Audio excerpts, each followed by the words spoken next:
পানি sakura sakura black water কি আছে এটার মধ্যে? কত করে বিক্রি করেন? কথা বলেন দয়া করে। 130 টাকা। এটার এটা রেখেছেন, ওই যে কি বলে ভাউচারটা রেখেছেন, কারা দিচ্ছে এটা আপনাকে? দেখি ভাউচারটা। মেয়াদের কোনো ওষুধ কি এখনো বিক্রি করেন না? না স্যার, এখন আর নেই। মেয়াদের কোনো ওষুধ নেই। বিদেশি ওষুধ অবৈধভাবে এসে বিক্রি করছে, নকল ভেজাল ওষুধ এই মাত্র কাটাকাটি করে বেশি ফিজিশিয়ান করেন না। আমাদের তো দেখি তাহলে এটা কি মানে আমাকে একটু বলেন। ব্যথানাশক মানে আমাদের দেশি না? হ্যাঁ, ইম্পোর্টার কে? HS trading. তার ঠিকানা কোথায়? আমাকে একটু সহায়তা করেন। জি স্যার। কোন দেশীয়? ইন্ডিয়ান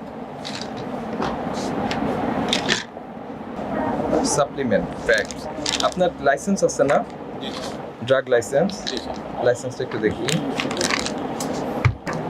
এই যে দেখেন 4 নম্বর শর্তে বলা আছে নিবন্ধনবিহীন, মিস ব্র্যান্ডেড, কাউন্টারফিট, সরকারি, মেয়াদ উত্তীর্ণ ফুড সাপ্লিমেন্ট এগুলি আসলে রাখা যাবে না।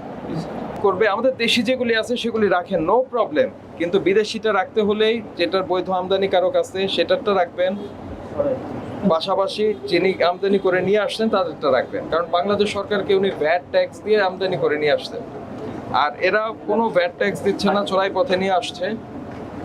তো এই জিনিসটার মেয়াদ চলে গেছে, তাই না? কবে গিয়েছে?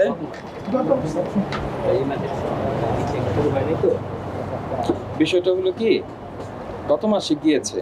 হ্যাঁ, তো আপনি তো ভোক্তাকে যখন বিক্রি করবেন অন্তত কিছু সময় হাতে রেখে তো ভোক্তাকে ওষুধটা নিতে হবে, কারণ তাতে এই সময়ের মধ্যে সে কনজিউম করবে। এ কারণে আপনাকে যেটা করতে হবে সেটা হচ্ছে যে মেয়াদ উত্তীর্ণের মাসখানেক বা 2 মাস আগেই আপনাকে শেলফ থেকে সরিয়ে রাখবেন। উনি কিন্তু নিজের ঠিকানাটা দেয়নি, দেখছেন? দেখেন না, আপনি এটাকে কেনার আগেই দেখতে হবে যে ভাই আপনি আপনার ঠিকানা দিচ্ছেন না কেন, আপনার এই প্রোডাক্টের লাইব্রেরিটা আমি কেন নিব? ওনার ঠিকানা দিলে আমরা ওই প্রতিষ্ঠানে গিয়ে দেখতে পারবো। যেমন কিছুদিন আগে আমাদের কাছে একটা বিদেশি ঔষধের অভিযোগ আসছে, সুন্দর করে মোড়ক করা। সেই মোড়কের খুব সূক্ষ্মভাবে বোঝা যাচ্ছে নিচে আর একটা মোড়ক আছে। সেই মোড়ক খুলে দেখা গেল যে ওটা আরো 1 বছর আগে মেয়াদ চলে গেছে। তার মানে ওইটার উপরে আবার আরেকটা লেবেলিং করে তারপরে দিয়ে গেছে কাকে? খুব প্রতিষ্ঠিত একটা চেইন মেডিকেল শপকে দিয়ে গেছে। এই জন্য বলছি যে বিদেশি ঔষধের ক্ষেত্রে অবশ্যই আপনি বৈধ আমদানিকারকের কাছ থেকে নেবেন এবং যার পূর্ণাঙ্গ ঠিকানা আছে তারটা নেবেন। এই যেমন এটা খুব সুন্দরভাবে এটাকে করা আছে ইউনিমেডের।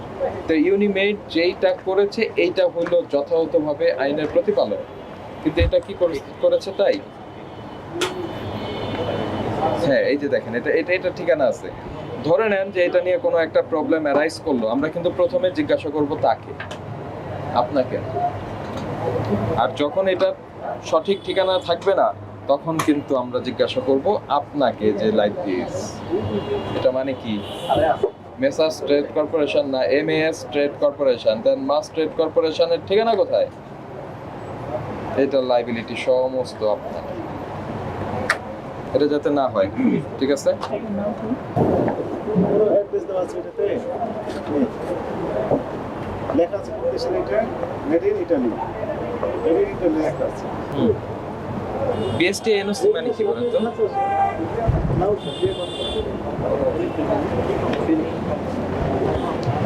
মানে বিএসটি এর প্রয়োজন নাই সেটা, কিন্তু একটা বিএসটি এর লোগো ব্যবহার করে এটা বলছে। মানে কি? মানে হচ্ছে একজন সাধারণ ক্রেতা যখন আসবে সে তখন এটা দেখেই বলবে আরে এটা তো বিএসটি এর মানচিহ্ন আছে। এগুলো তো দুষ্টামি। না বিএসটি আপনাকে এটা লেখার অনুমতি দিয়েছেন, তাহলে আপনি কেন বিএসটি লোগো ব্যবহার করলেন? এতে সরকারি লোগো ব্যবহার করলেন, সরকারি ব্যবহার করে বলতেছে এনওসি, মানে এটা দরকার নাই।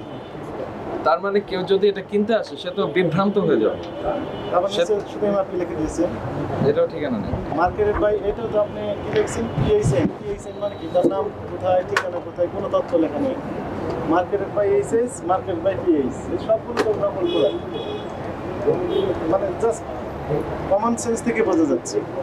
মার্কেট বাই লেখা আছে দুই কোম্পানির, একটা এইচএস আর একটা হচ্ছে কি পিএইচএন, তার ঠিকানা লেখা নেই, আছে কন্ট্যাক্ট নাম্বার দেওয়া আছে, ইমেল নাম্বার দেওয়া আছে।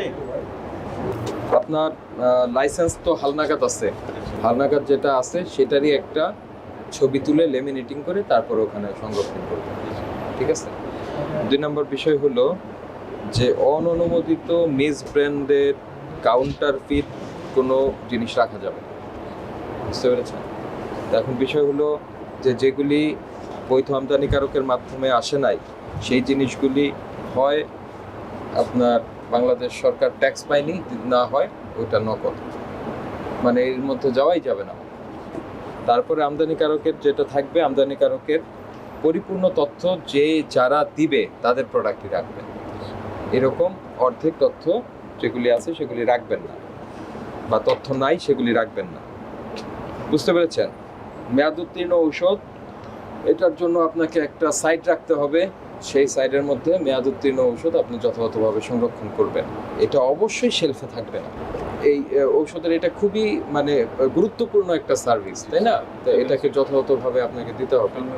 আমরা যে জিনিসটা আমরা পেলাম সেটা হচ্ছে আপনার এখানে বেশ কিছু আমদানিকারকবিহীন বিদেশি পণ্য পেলাম, তারপরে ওখানে আমরা কিছু কন্ট্রাসেপটিভ পেলাম যেগুলির আসলে নাই, বৈধ সোর্স নাই, কিন্তু আমাদের দেশের বাইরে। তো এইগুলি ঠিক নয়, হ্যাঁ, আপনি এটা শুধরে যাবেন। এই শর্তে আমরা ভোক্তা অধিকার সংরক্ষণ আইনের 51 এবং 37 ধারায় আপনাকে আমরা সতর্কতামূলক 20,000 টাকা আজকে অর্থদণ্ড করছি। আশা করি আপনি শুধরে যাবেন, আমরা এরপরে এসে আপনাদেরকে ধন্যবাদ দিয়ে যাব।